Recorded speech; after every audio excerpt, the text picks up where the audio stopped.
Unit 1, Making a Poster.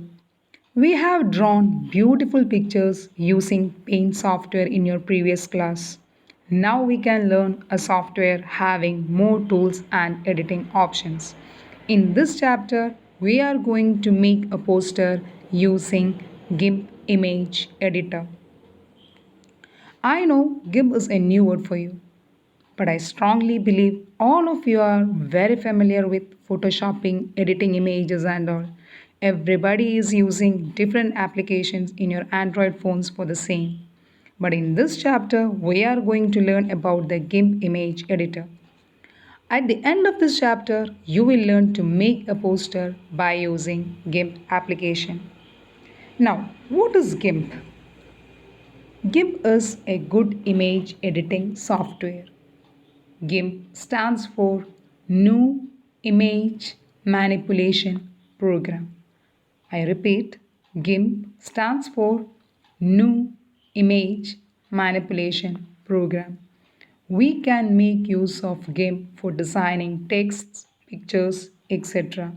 It's not only used for designing pictures but also for designing text, captions, backgrounds, etc. This GIMP is providing a variety of features to make our design more perfect and more professional. Now, obviously, our first step is to open a GIMP application. How can we open a GIMP application? The first choice is going to Start and directly clicking on GIMP 2.8. Or otherwise, we will move to Application, then Graphics, then New Image Manipulation Program. Now this takes into the GIMP window. Now let's familiarize the GIMP window.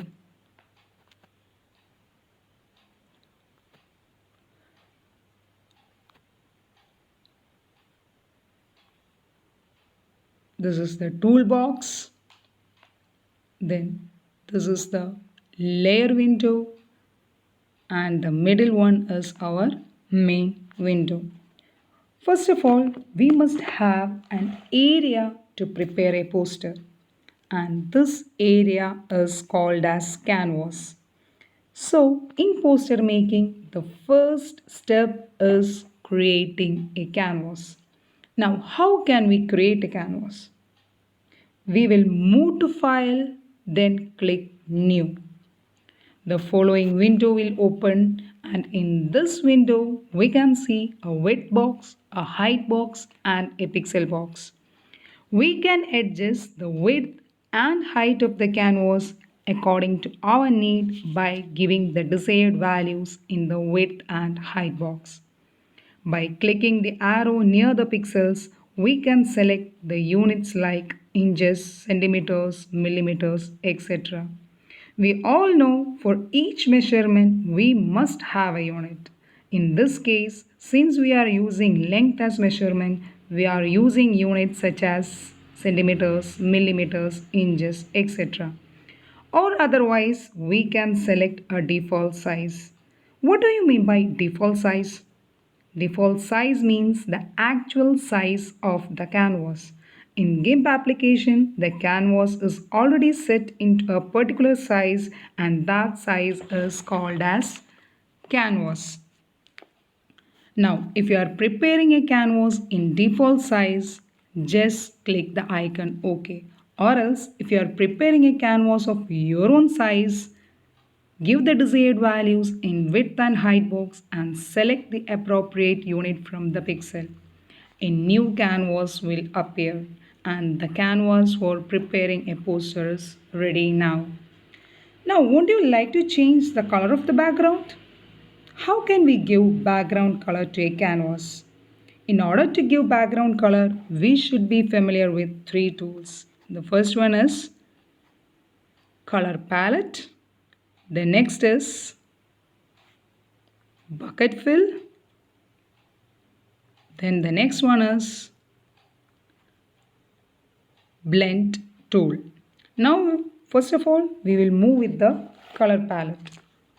By selecting the color palette, the following window will get open. Also, you can see two colors on color palette, The above color is called background color, the behind color is called foreground color. From the color palette, you can select the color of your own choice. You can also select suitable tone of the selected color. That means you can select different shades of the same color from the color palette. After selecting the color from the color palette, the next step is we have to give this selected color to our canvas.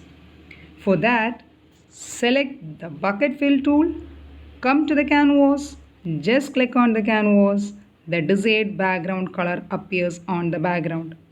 Now next is blend tool. Blend tool is used to mix two colors. Select the background and foreground color from the color palette, select the blend tool, click on the canvas and drag from one side to the other. We will get a mixture of background and foreground color.